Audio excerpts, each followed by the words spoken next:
It's the 15th of May, the year 2024. Welcome to Capital News Beat, bringing you to speed with stories making headlines.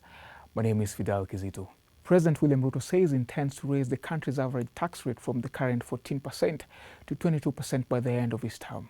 Speaking when he hosted Harvard University students at State House, Nairobi, the head of state said the 2024-2025 government taxation plan is part of a broader strategy to enhance revenue and reduce reliance on foreign borrowing. Ruto said he believes he will be vindicated by the long-term benefits of the increased fiscal measures. And we have to think of what we need to do two fundamental things. Reduce. We cannot spend what we don't have. And number two, if we look at our peers, and you know, Kenyans have been socialized to believe that they pay the highest taxes. But empirical data shows Kenya, as of last year,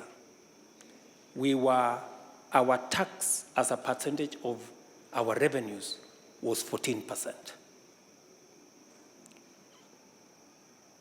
Our peers in the continent is on average between 22 and 25%, which means we are way below, our taxes are way below those of our peers, you know. And I'm not comparing ourselves with OECD countries.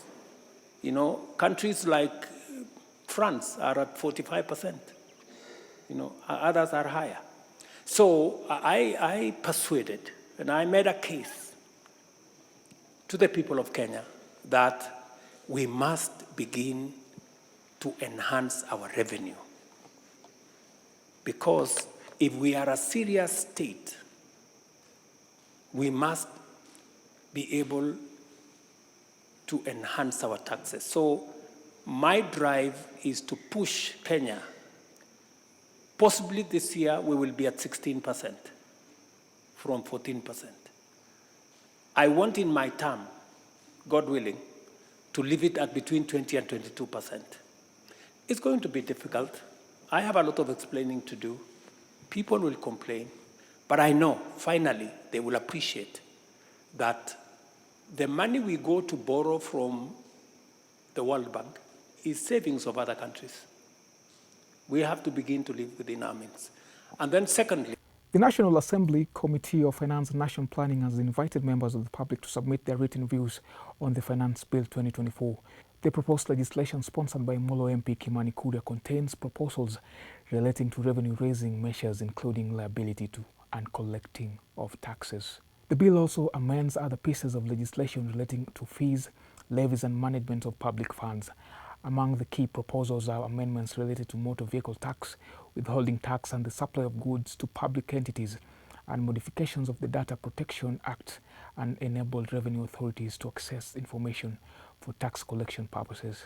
The notification issued by the Clerk of the National Assembly guides that the memorandum of the bill should be indicated the name of the person or organization submitting it and the contact details, and should be hand-delivered to Main Parliament Buildings, Nairobi, or emailed. And finally, Interior Principal Secretary Raymond Omolo has assured Kenyans that the Masinde Muliro Sports Grounds will be ready for hosting this year's Madaraka Day celebration slated for June 1st. Speaking when he inspected ongoing rehabilitation works on the facility in Kandui, Omolo expressed his pleasure with the progress so far. He revealed that the Kenya Defence Forces have been directed to join the National Youth Service, who have been working on the stadium completions ahead of the June 1st celebrations. Counties have been hosting the national holidays celebrations on rotational basis following retired President Uhuru Kenyatta's directive in 2016 in what he said was anchored on ensuring cohesion and integration among Kenyans. Today, to just assure ourselves that we have made progress since then.